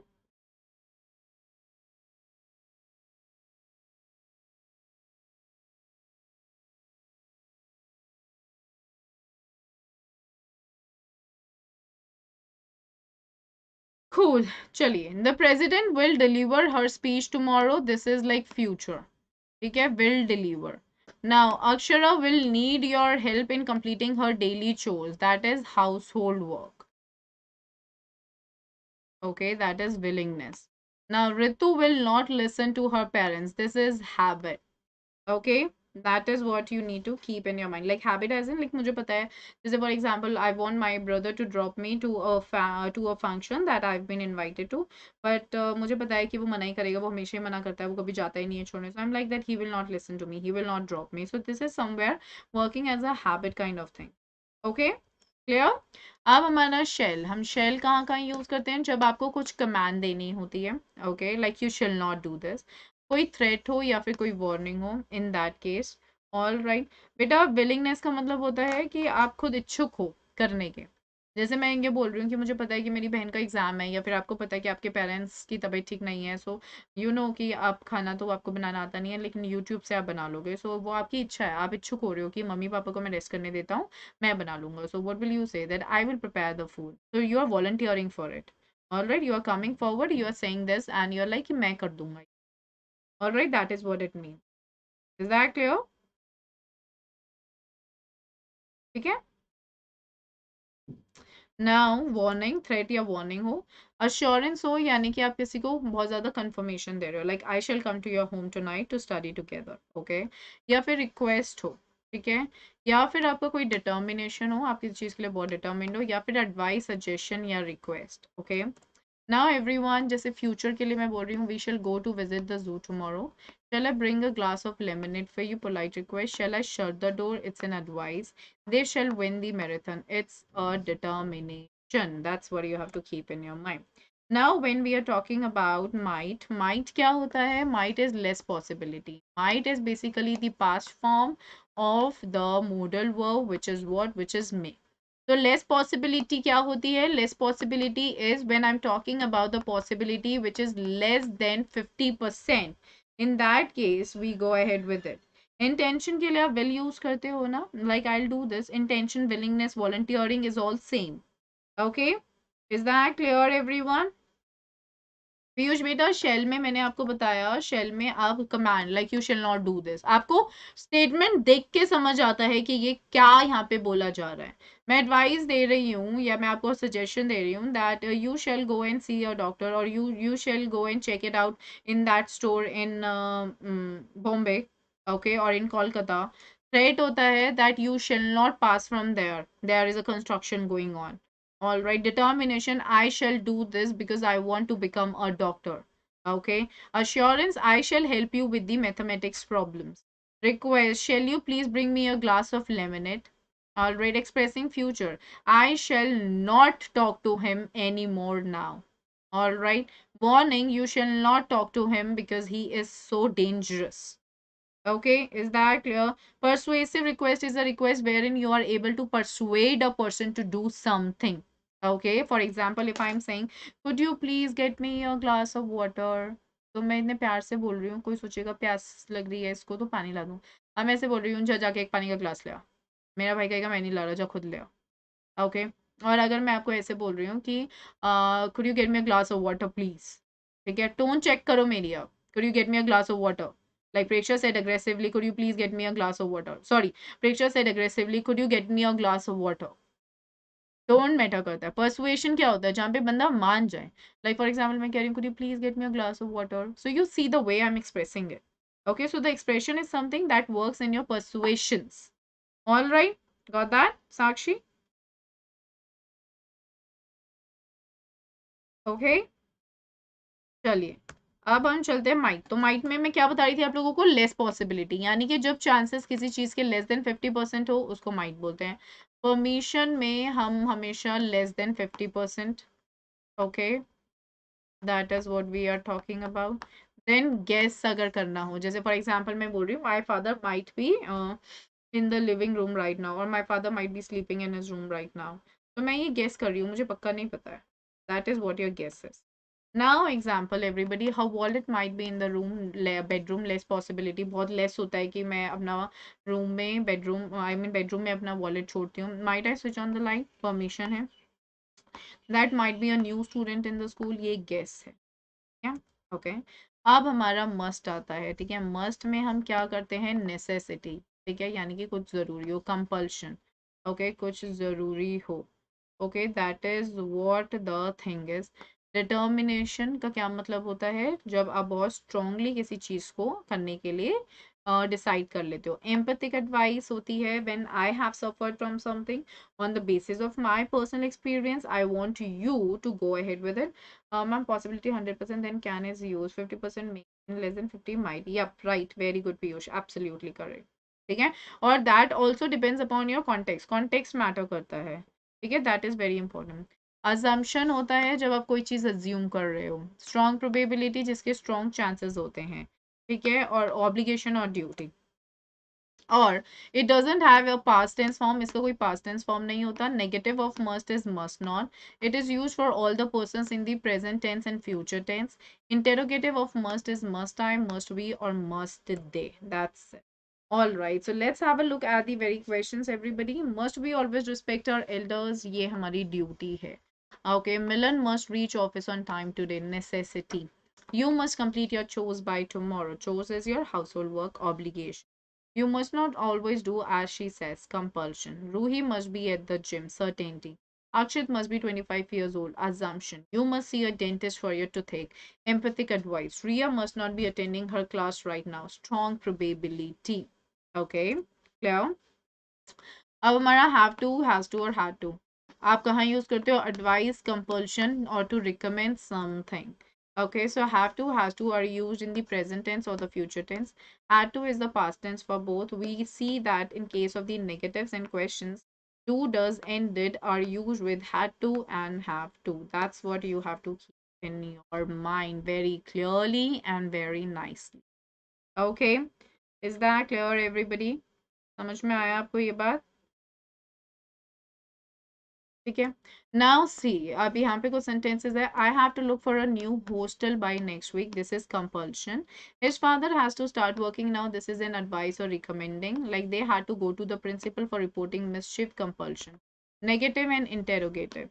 You don't have to wear the jacket. Mulli doesn't have to eat the whole cake. Akshay didn't have to cook. Did you have to work on holidays? All right. Yeah, right, right, right. हाँ, वो depend करता है बेटा. अगर preposition to दे देते हैं आपके किसी क्वेश्चन में तो उसके साथ हैव लगाओगे, क्योंकि किसी भी मॉडल के साथ प्रेपोजिशन टू नहीं आता apart from the auxiliaries has, have and had. Okay, so like it all depends upon the context. ठीक है, प्रेपोजिशन दे दिया जाता है. मैंने एक क्वेश्चन भी दिया था आप लोगों को जब मैंने फुल मेंटी क्वेस्ट करवाया था, तो वहाँ पे you had to like look at it. Also I had come up with certain questions in your special classes wherein I explain this so clearly. So this really does matter. ठीक है. अब हमारा आता है would. Would आप कहाँ पे use करते हो? जब आपकी कोई विश या प्रेफरेंस होती है. Also this is the past form of will. For example, if I am saying that I wish that I would be the prime minister of country. Okay, so this is just a wish या फिर एक imaginary condition. या आप किसी past habit की बात कर रहे हो जो मैंने आपको बताया विल का पास्ट फॉर्म है, और या फिर आप पोलाइट रिक्वेस्ट कर रहे हो. देखो, कुड में भी हम पोलाइट रिक्वेस्ट करते हैं. पीयूष बेटा, स्पेशल क्लासेस हो रही हैं. I don't know if you are attending them और not on the app. Alright, please make sure that you are downloading the app and you are following me dedicatedly therein, because therein you can even talk to me, you can even ask me a lot of questions. So the classes are going on. Alright, so you better be a part of it. Okay. तो word everybody polite request के लिए. So could भी है जो हमारा polite request के लिए use होता है, लेकिन हम कुड से पहले वुड, सॉरी, लेकिन हम वुड से पहले कुड यूज करते हैं क्योंकि कुड ज्यादा पोलाइट होता है, और वो वुड आपका फॉर्मल सिचुएशन में यूज होता है. कुड आप फॉर्मल और इनफॉर्मल दोनों में यूज कर सकते हैं. ठीक है. Now it says Anisha would wake up and have a cup of hot coffee first. Past habit. Would you like to go to the mall with me? Polite request. I wish I would be the head boy of my school. This is an imaginary condition. Bhumika would enroll in Oxford if she wins the scholarship. Okay, that is what you need to keep in your mind. Okay. Now should everybody, should आपका past form है shall का. जो use होता है broadly आपकी obligation के लिए यानी कि ड्यूटी, दोनों सेम है।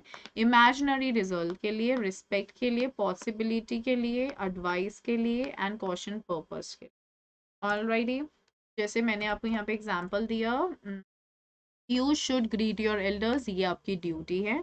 Monitor should be at the airport by 3 PM, ये पॉसिबिलिटी है।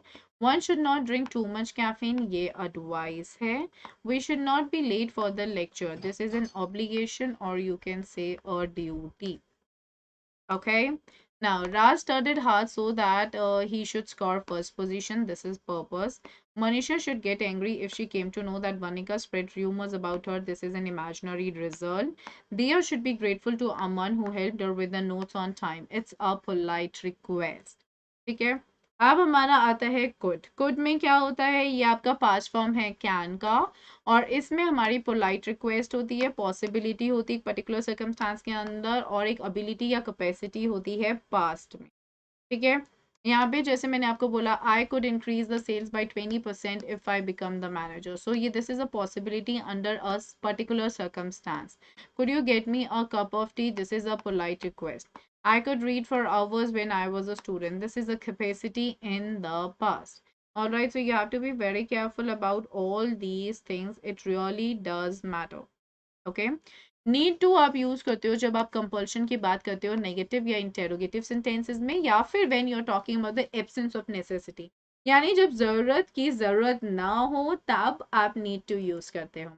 और ये ज्यादातर आपके नेगेटिव सेंटेंसेस में यूज होते हैं, ये कोई फॉर्म चेंज नहीं करते हैं, उसका कोई पास्ट टेंस नहीं होता है, लेकिन ये पास्ट पार्टिसिपल के साथ यूज किया जाता है, और ये क्या कहते हैं प्रेजेंट टेंस फॉर्म में भी यूज होता है। Now see, need Roma practice more on her handwriting. This is about the compulsion in the interrogative sentence. I need not have waited for you. This is absence of necessity. Now, ought to is something when we are talking about something like more sincere and more serious. So it talks about the advice, the obligation, the duty, the probability, and it also talks about stating a logical deduction. Logical deduction matlab कि एक logical reasoning पर आना is something that is where we go with ought to. Keep it in your mind. All right, am I clear on this to everyone right in there? Yes, everybody.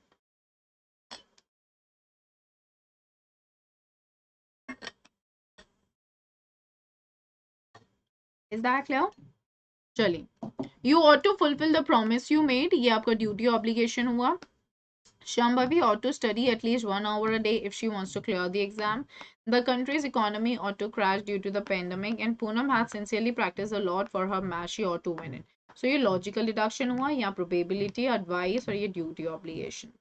Used to, everybody, we use it for like the past habits and the existence of something in the past.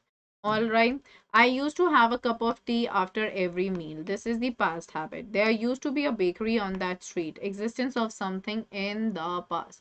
So when you're talking about something that used to exist in the past, that is where we call what we call that is where we go ahead with used to. Okay, a very important point to be kept in your mind. Now the next thing is determiners. All right, so we are done with 3 topics, everybody. Now we are moving to our next topic. Please pay attention. Determiners क्या होते हैं everyone? Determiners basically वो वाले words होते हैं which we use before a noun. ठीक है, हम noun से पहले use करते हैं to make it clear what the noun refers to. जैसे कि a हो गया, the हो गया, my हो गया, this हो गया, some हो गया, many हो गया. Like this shirt is new. ठीक है, so this shirt.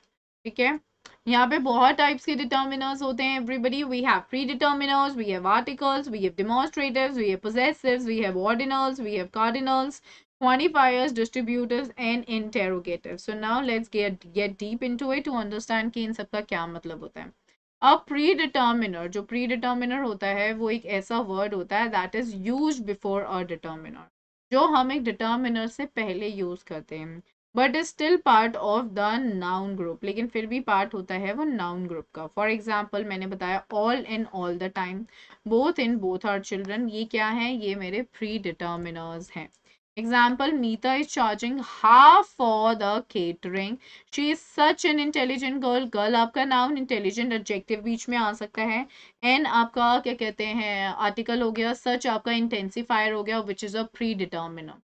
Did Kanak read all those books, books आपका नाउन हो गया, दोज आपका क्या कहते हैं मेन डिटर्मिनर हो गया जो कि डिमॉन्स्ट्रेटिव है, और ऑल यहाँ पे is working as your predeterminer. तो जब भी आपको क्वेश्चंस फिल करने होते हैं, you have to be smart enough to understand कि ब्लैंक कहाँ दे रखा है। आपके बिल्कुल नाउन से पहले जो दे रखा है वहां पे डिटर्मिनर आएगा, लेकिन अगर नाउन से पहले डिटर्मिनर दे रखा है, डिटर्मिनर से पहले ब्लैंक है, तो यानी कि प्री डिटर्मिनर आएगा। उस केस में आपको ये पता होना चाहिए कि प्री डिटर्मिनर्स कौन कौन से होते हैं, and on the basis of that आपको सारे फिलर्स फिल करने होते हैं। ऑल राइट, समझ में आ गई सबको ये बात? Very important point to be kept in your mind. ठीक है, प्री डिटर्मिनर्स को हम 4 कैटेगरीज में डिवाइड करते हैं। पहली कैटेगरी जो आपकी आती है वो है हमारी मल्टीप्लायर्स, फिर आती है फ्रैक्शंस, फिर इंटेंसिफायर्स, फिर आते हैं हमारे other. All right, so multipliers is twice, 5 times, 10 times. Fractions is half, one third, one eighth. Intensifier rather, such, quite, and what. And then other is all or both. So please make sure that you are understanding this well. Whenever these words are being used, we are always going to consider them a part of, like if it says 2 times, 3 times, 4 times, 5 times, 6 times, 7 times, like that, multipliers हुआ। Fraction उसका भाग में divided होता है। Intensifier जो effect को और increase करता है, और अदर्स में आपके ऑल और बोथ आते हैं। तो मल्टीप्लायर्स में होता है जब हम मोर देन स्पेसिफाइड अमाउंट की बात कर रहे हैं।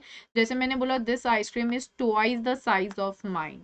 ऑल राइट, तो यहाँ पे द साइज बात हो रही है, वहां पे ट्वाइस आपका मल्टीप्लायर है। She checks her email 3 times every day. ठीक है, तो 3 टाइम्स हो गया, डे हो गया, फिर एवरी हो गया। तो these are the things you need to keep in your mind. फिर हमारा आता है फ्रैक्शंस। फ्रैक्शंस में हमेशा हम एक एक्सप्रेस करते हैं एक फ्रैक्शन ऑफ एन अमाउंट। जैसे Shaurya's bus will arrive in half an hour. I ate 1/3 of Sanya's lunch. So these are the things जो आपको ध्यान में रखनी है। फिर हमारा आता है intensifiers. This type of predeterminer expresses surprise, disappointment, pleasure or other emotions. Example, this turned out to be such a beautiful day. तो डे आपका क्या है? नाउन। ठीक है, ब्यूटीफुल आपका क्या है? एडजेक्टिव। आपका क्या है? Is basically your article. ठीक है, which is a determiner. Now what an interesting idea. Idea आपका नाउन हुआ, इंटरेस्टिंग आपका एडजेक्टिव हुआ, एन आपका मेन वर्ब हुआ, आई मीन मेन डिटर्मिनर हुआ, और व्हाट आपका यहाँ पे एक्ट कर रहा है इंटेंसिफायर की तरह। प्लीज नोट कि आपका जो WH वर्ड है वो एक डिटर्मिनर की तरह तभी एक्ट करता है जब उसके इमीडिएट बाद आपने मेन डिटर्मिनर लगा रखा होगा, या फिर उसके इमीडिएट बाद आपने नाउन लगा रखा हो, तभी वो एक्ट करेगा, वरना नहीं करेगा। And that is what you need to keep in your mind for the better understanding. Am I clear to everybody on this? Quite an important point to be understood and kept in your mind. ठीक है? Is that clear everyone? Right? Okay? Okay everyone, चलिए आगे चलते हैं। Other प्रीडिटर्मिनर्स कौन कौन से होते हैं? वो होते हैं ऑल एंड बोथ। तो यहाँ पे she broke both her arms. Arms आपका नाउन हो गया, ठीक है, हर आपका पोजेसिव हो गया, ठीक है, और बोथ आपका क्या हो गया? Both is basically what? Both is basically talking about your like both basically talks about your determiner, that is a predeterminer. Okay, hey Utsav, hi dear. ठीक है, I hope that's clear to everyone right in there. Okay, चलिए अब हम चलते हैं next की तरफ। Articles. Articles में हमारे होते हैं indefinite articles A N, definite होता है the.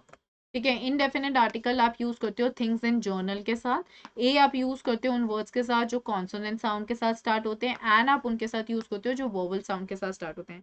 Please note here we are talking about the sound, we are not talking about a word starting with either A I O U or AEIOU.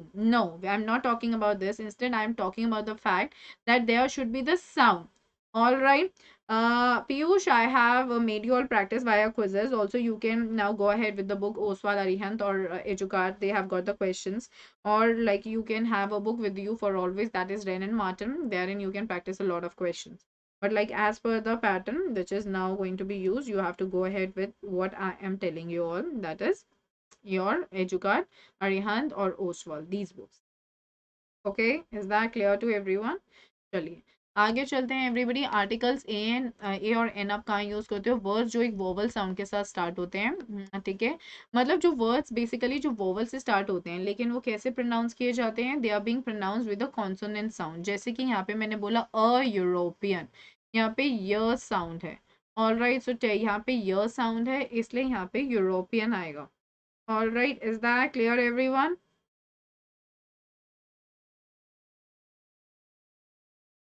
Is that clear to everybody? और an हम use करते हैं उन words के साथ जो एक vowel sound के साथ स्टार्ट होते हैं। They are use before singular countable noun, जैसे Geetika is an honest girl, so girl हो गया नाउन, ऑनेस्ट हो गया हमारा एडजेक्टिव, एन हमारा हो गया इसमें article. Okay, they live in an apartment, a है, ठीक है, इसलिए यहाँ पे सिंगुलर है, तो यहाँ पे we go ahead with it.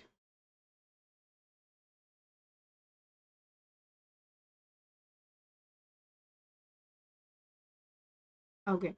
Now they are used before. Here we go, everybody. Yeah. They are used before the name of occupation. Just say a doctor was treating him when he opened his eyes. A is used with before few and little. A few is used before the plural countable nouns. Or a little with uncountable nouns. So a few months ago, I was unemployed. This vegetable requires a little bit of salt. All right, that is what you are here going to consider it. Okay. Now they are used.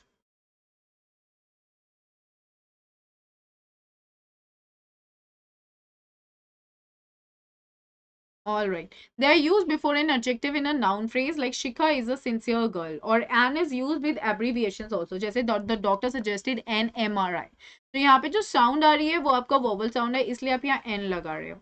A is used before certain nouns that are considered to be a single unit. जैसे कि मैंने बोला, like I bought a knife and fork. All right.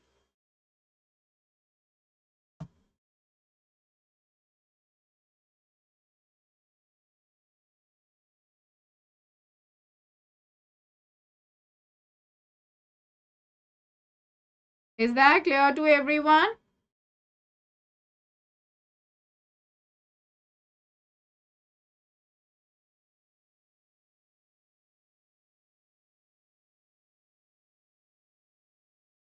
Okay, now next articles definite यानी कि specific, ठीक है, how it is used before a common noun, जैसे कि स्कूल, ठीक है, द यहाँ पे आया, to refer to a particular person और थिंग, जैसे there is less water in the tank, या फिर आप ऑब्जेक्ट्स की बात कर रहे हो, जैसे कि the earth is the only planet, यानी ऐसे ऑब्जेक्ट जो सिर्फ एक है दुनिया में, या एक पर्टिकुलर चीज को रेफर कर रहे हो, जैसे she is in the university.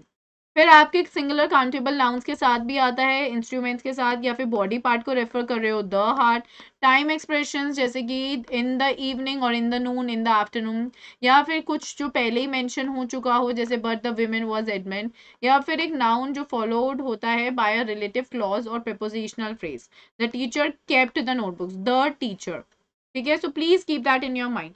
या फिर हम बात कर रहे होते हैं कुछ फेमिलियर थिंग्स की, okay,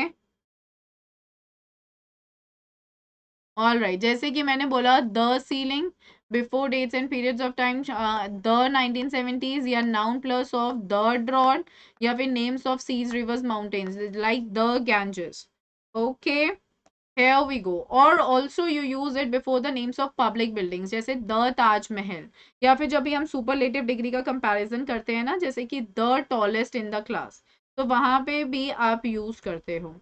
Demonstratives, everybody, where do we use? Okay, where do we use demonstrative? Demonstrative determiners use होते हैं this, these, that और those, जैसे they are used to indicate the things or people that were being discussed. This और these आपकी use होती हैं चीजें जो पास में है, that और those उनके लिए जो एक distance पे है, जैसे कि this show is boring, that idea is fantastic, these cookies are awful and those students are scholars. All right, ये सारी चीजें you will have to keep in your mind. All right, is that clear to everyone? समझ में आया ये बात? Is that clear to everybody? Okay, अब हम बात कर रहे हैं possessives. Possessives में क्या क्या होता है? My, our, your, his, her, its, their. Okay, like for example, if I'm saying my scooter, okay, or I'm saying her car, so car noun है, उससे पहले आप possessive, ठीक है, यूज करते हो। उसके बाद है his notebook, All right. यहाँ पे his आया, notebook, our house. So these are the things that you need to keep in your mind. All right. Then we have ordinals. Ordinals talk about the positions. That is very important. Okay. Positions से relate होता है, यानी कि हम हमेशा इसमें बात करते हैं first, second, third, all right, fourth. These are the things that you have to be very careful in all these things. So they show the position of the noun in a series. Example, she was the first one. First one. Do you remember Gauri, who was third runner up? He is the last person. तो person runner up और one basically noun है, ठीक है, और आपको उसके basis पे यहाँ पे क्या करना है, उससे पहले आपको क्या लिखना है, you have to write what, you have to write the position, that is the determiner. Cardinals deals with your numbers, ठीक है, और इनको हम न्यूमरल्स भी बोलते हैं. ओके, नाउ सी हेयर, जैसे मैंने बोला 2 birds, all right, 1000 bucks, or 5 of them. All right, these are the things you need to keep in your mind. Now quantifiers, they are basically dealing with the quantity of the things. Now we have certain words which deal with the quantity, like some, several, a lot of, both, all. Like there was a lot of people, had Anshika had some fruits, enough food, much knowledge. So these are the words that you have to be very careful about in all these things. Now moving ahead everybody, we have distributives. Distributives में हमारे कौन कौन से words होते हैं, each, every, either, neither. Like मैंने बोला each parent, every bike, all right, or either side, okay, neither child. So basically यहाँ पे मैं एक डिस्ट्रीब्यूशन की बात कर रही हूँ, इसलिए मैं हर वर्ड के साथ I am using what, like with every distributive I am using a noun here. So that is what you need to keep in your mind clearly, because that is very, very important. Okay, am I clear on this to everyone right in there? Right? Clear? चलिए, then we have the interrogatives, यानी कि we are going to use the WH words. That is very important. Now they are used for asking the questions like what, which, whose are called interrogatives. But ये WH words आपके determiners तभी act करते हैं जब immediate after WH word you have got a noun. All right, this is very important. WH word के बाद आपका सीधा noun होना चाहिए. Like यहाँ whose दे रखा है, baby, like there is a noun. So if you are not using the noun directly after the WH word, it indicates that that is still a question.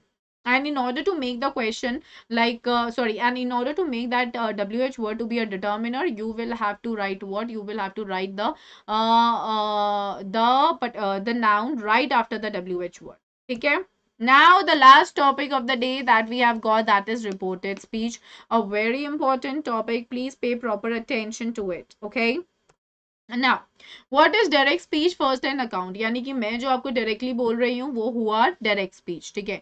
Indirect speech क्या हुआ, indirect speech वो होता है जो आप किसी को जाके बोल रहे हो. मैंने आपको बोला that you are being naughty in the class, आप जाके बोलोगे मैम ने आज मुझे बोला कि मैं नॉटी हूँ क्लास में, तो you are changing certain words, आप थोड़े से एक्सप्रेशन चेंज कर रहे हो, but you are retaining the meaning. That means आप मीनिंग नहीं चेंज कर रहे हो, मीनिंग एज इट इज है.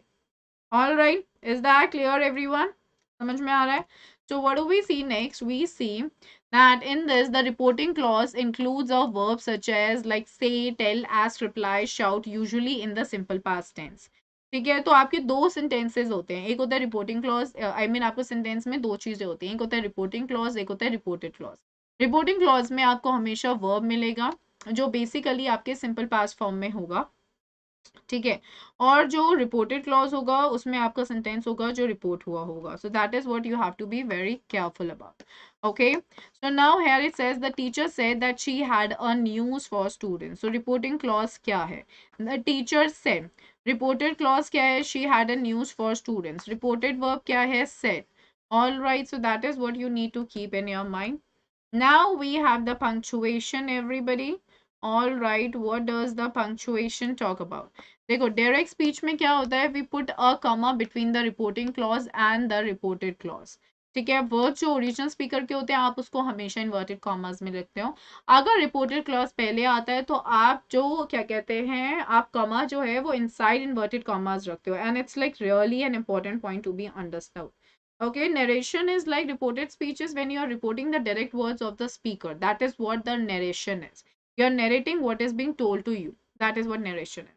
ठीक है, एग्जाम्पल यहाँ पे मैंने आपको बोला, दे couldn't sing last night, she said. Shivam said, I don't need your advice. All right. सो इस केस में पहले वाले सेंटेंस में, आई मीन जो ये सेकंड सेंटेंस है, इसमें आपने कॉमा लगाया, फिर इन्वर्टेड कॉमा बिगेन, फिर full stop in inverted comma close. दूसरे वाले में आपने इन्वर्टेड कॉमा स्टार्ट किया, they couldn't sing last night, फिर आपने कॉमा हटाया, कॉमा लगाया, फिर आपने इन्वर्टेड कॉमा क्लोज किया, शी सेड. ठीक है, that is how it goes. So if the direct speech is a question और exclamation, we use a question mark और exclamation mark, not a comma. ध्यान रखो ये बात. ठीक है, आप जब भी मतलब एक एक्सक्लेमेशन या क्वेश्चन से डील कर रहे हो, सो उस केस में आप कभी भी कॉमा नहीं लगाते हो, आप सीधा सीधा क्वेश्चन मार्क लगाते हो या फिर एक्सक्लेमेशन मार्क लगाते हो. ठीक है, do you think she was right? Wow, what a beautiful garden. ठीक है, now direct speech everybody, what exactly are we here talking about? What's the difference between statement and sentence? That is both the same, there is no difference between the two. Okay, direct speech में कभी कभी हम colon लगा देते हैं. ठीक है, जैसे कि मैंने बताया, द जज replied colon, it is not possible to see the prisoner, he is on trial. In direct speech, we don't put a comma between the reporting clause and the reported clause. They told me that she had robbed them of their money. तो यहाँ पे कोई comma नहीं आता है. Also, when the reporting clause comes after the reported clause, हम हमेशा comma use करते हैं separate करने के लिए दो parts को. जैसे कि somebody had gone in during the previous hour, यहाँ पे comma आया, the officer informed us. We don't use question mark or exclamation mark in indirect reports of questions and exclamation. जैसे कि यहाँ पे क्वेश्चन मार्क लगा दिया, जब भी आप एक क्वेश्चन को रिपोर्ट कर रहे हो बेटा, आप उसको एक सेंटेंस में चेंज कर रहे हो, दैट बिकम्स अ स्टेटमेंट, एक सेंटेंस बन जाता है वो. उस केस में हम कभी भी क्वेश्चन, आई मीन हम कभी भी क्वेश्चन मार्क रिटेन नहीं रखते हैं. आपने चेंज कर दिया है उसको स्टेटमेंट में, और स्टेटमेंट के एंड पे there is always a period, that is a full stop and not a question mark और exclamation. Keep it in your mind. Now simple rule everybody, आपको सारे टेंसेस का ध्यान रखना होता है रिपोर्टेड स्पीच में. ठीक है, कि टेंसेस किस में बदल रहे हैं. आपका जो सिंपल प्रेजेंट है वो सिंपल पास्ट में बदल जाता है, प्रेजेंट कॉन्टिन्यूस पास्ट कॉन्टिन्यूस में बदल जाता है, प्रेजेंट परफेक्ट पास्ट परफेक्ट में बदल जाता है, और present perfect continuous past perfect continuous में बदल जाता है. तो every type of tense changes into the every type of past tense, I mean every type of present tense changes into the every type of past tense. So keep that in your mind. It's like really one of the very important things. Okay, I hope that I'm making myself clear on this. Okay, is that clear? Now, past में आपका क्या होता है? Simple past, past perfect होता है, past continuous, past perfect continuous, past perfect, and past perfect continuous also remains past perfect continuous. Keep it in your mind. Simple future में, I mean future tense में आपका will is the only thing that plays a lot. Will आपका change होता है would में. ठीक है, जैसे अगर फ्यूचर कॉन्टिन्यूस है तो विल भी वुड भी हो जाएगा. फ्यूचर परफेक्ट विल हैव है, वो वुड हैव हो जाएगा. So these are the things you need to keep in your mind. All right, clear. Pronouns change करने होते हैं हमें, like this is I, me, us, we, mine, our, changes into he, she, they, him, his, hers, them, their and theirs. ये सारे इन सब चीजों में change हो जाते हैं. So that's what you need to keep in your mind. ठीक है, change in time and place होता है. Tomorrow changes to the next day या the following day. Yesterday changes to the previous day और the day before. Tonight changes to that night. Okay, this changes to that, these changes to those, next changes to following, now changes to then. So this is how you understand the entire concept of what, of your uh, reported speech. So I hope that everything is clear to everyone. Write it there. So everyone, CBSE Class 10 Achievers List was so amazing. Remarkable performance was being given by Unacademy learners in CBSE Class 10 Board Examination 2022. 99.8% were the highest scorer. 412 plus learners secured 90% or more. 100 plus learners secured 95% or more. And 114 plus learners secured 100 marks in different subjects. So you could be the next guys. We have Iconic and Plus. In Iconic, we are providing all personal guidance, one-on-one guidance from the top exam experts, test analysis, one-on-one guidance from the top exam experts, study planner, customized study plan with bi-weekly review, study material, specialized notes and practice tests, experts guidelines, study booster workshop by exam experts. In Plus, you have the live classes, weekly tests, structured courses, and unlimited access. So PSH10 is the code. Everybody, go ahead with this code. Use it for your own betterment. All right.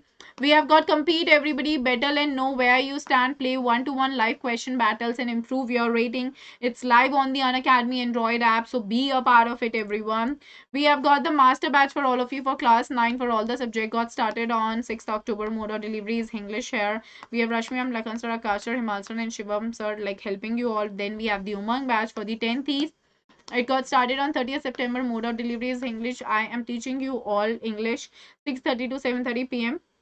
on TTS, that is Tuesdays, Thursdays, and Saturdays. Please make sure that you're becoming a part of it. This is basically a very important session. It will be continued and till your next session. That is, I mean, till your both, not next session. So be a part of it. Fatapat say use the code PSH10 and make a move with it. All right, you'll be getting 10% discount. So meet me in the very plus classes for your own betterment. Okay, alrighty, Sakshi. Okay, I do that. I'll do that. So thank you everybody. I'm gonna catch up with all of you soon. I hope you all love the session. Do not forget to like it and also share it with all your friends.